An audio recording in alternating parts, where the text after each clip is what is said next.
Está con nosotros el consejero electoral del INE, Marco Antonio Baños. Bienvenido, Marco. Salvador, buenas noches. Muchas gracias Qué por la gusto oportunidad. tenerlo aquí en el estudio. Ya habíamos platicado varias veces telefónicamente. Sí, así es. Y habíamos hablado de este asunto que estaba causando alarma. Se habían prendido los focos rojos en el INE, en la oposición, en muchos sectores que veían en esta reforma una amenaza de regresión democrática. Aparentemente esto ya va para atrás. Hoy dice el presidente que a él no le interesa mucho esta reforma. Sí, el presidente de la República hoy se pronunció porque la reforma electoral pudiera caminar hasta después de las elecciones del 21.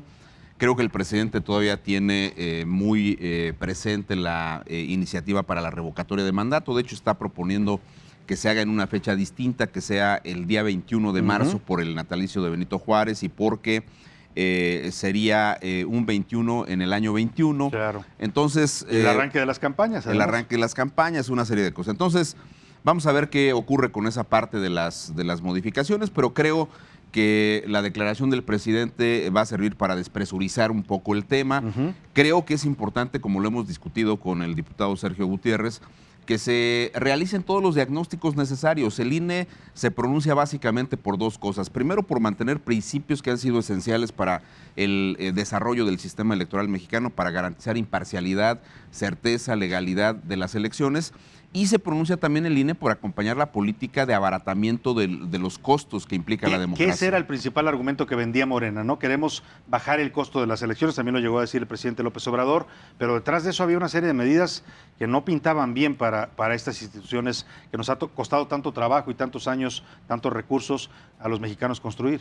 Es correcto, porque ellos están planteando desaparecer OPLES, pero sustituirlos por consejos locales dependientes del INE, cuyos consejeros serían designados por parte de los diputados en la Cámara. Entonces es sustituir una burocracia por otra burocracia, pero nombrada pero en un esquema de control político garantizado por el partido mayoritario. Ahora Morena, después harán otros. Claro. Pero evidentemente esa parte el INE no la puede acompañar. Nos costó mucho trabajo sacar de los congresos locales la designación de los consejeros de los OPLES y obviamente esas cuestiones estaban lastimando. Yo te diría, Salvador, que un punto central aquí es que los diputados avancen hacia el voto electrónico. Nos hace falta una reforma de fondo.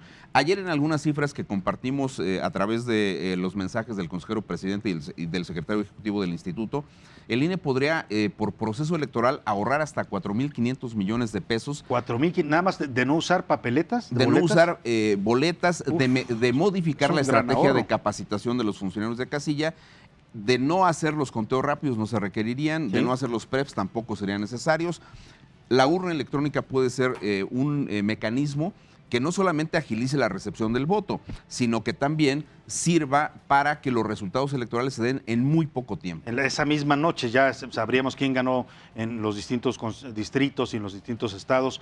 Ahora, hay la tecnología en México, hay ya probadas este tipo de urnas electrónicas que ya se usan, hay que decirlo, en muchos otros países. Sí, hay muchas experiencias en ese sentido. El INE viene desarrollando una modalidad de urna electrónica. En el pasado usamos en Jalisco, usamos en la Ciudad de México, en Coahuila, pero evidentemente el avance tecnológico debe ser tomado en cuenta para que las elecciones sean más ágiles, menos caras, pero también mucho más exactas y rápidas, y más seguras, ¿no? De no se presten a los hackeos y estas cosas. Entonces, es una buena señal del presidente que retroceda en este tema. Dice, no era una prioridad para mí, no fue una iniciativa que yo haya impulsado.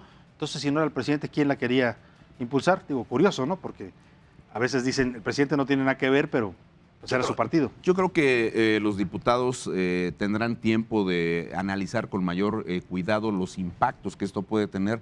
Tú desapareces a los órganos electorales de los estados, concentras una cantidad impresionante de elecciones en el INE, es el primer efecto.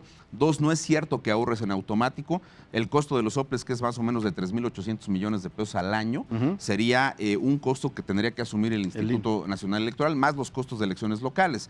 Por otro lado, también es un hecho que estaríamos nosotros teniendo que rediseñar muchas cosas. Por ejemplo, las geografías de los distritos locales. Son 300 distritos federales y más del doble distritos locales. Tendrías que redistritar, ese es un primer punto. Y luego definir cómo haces los cómputos. Hay un distrito en Oaxaca que tiene 121 municipios. ¿A qué horas vas a hacer los cómputos? Complicadísimo. Afortunadamente, como dice, baja la presión en eso. Por último, le pregunto, de la propuesta del presidente para el 21 de marzo, pasamos a la de la oposición que le dice no. Si quiere, revocación de mandato pues, sería en diciembre del 2021. ¿Eso sería viable para el INE? Sí, y yo diría una cuestión que es muy importante. Más allá de posiciones políticas, los consejeros no tenemos posiciones políticas, sino técnicas, y obviamente tenemos como principal obligación vigilar que las condiciones de equidad se den. Creo que no es saludable para el país que los titulares de los ejecutivos, sea el presidente, sean los gobernadores, alcaldes, estén prácticamente en campaña con las revocatorias de mandato, ni tampoco que las revocatorias de mandato se utilicen para lastimar a los gobernadores de otros partidos. Esa parte creo que hay que cuidarla. Y dos, tú pones en la boleta al titular del Ejecutivo y es como una campaña que evidentemente puede generar ciertos efectos en el desahogo de las elecciones constitucionales para renovar la Cámara. Estaremos atentos a estos temas, consejero Marco Baños. Le agradecemos mucho el habernos visitado aquí en el estudio. Salvador, muchas gracias. Su opinión sobre este tema.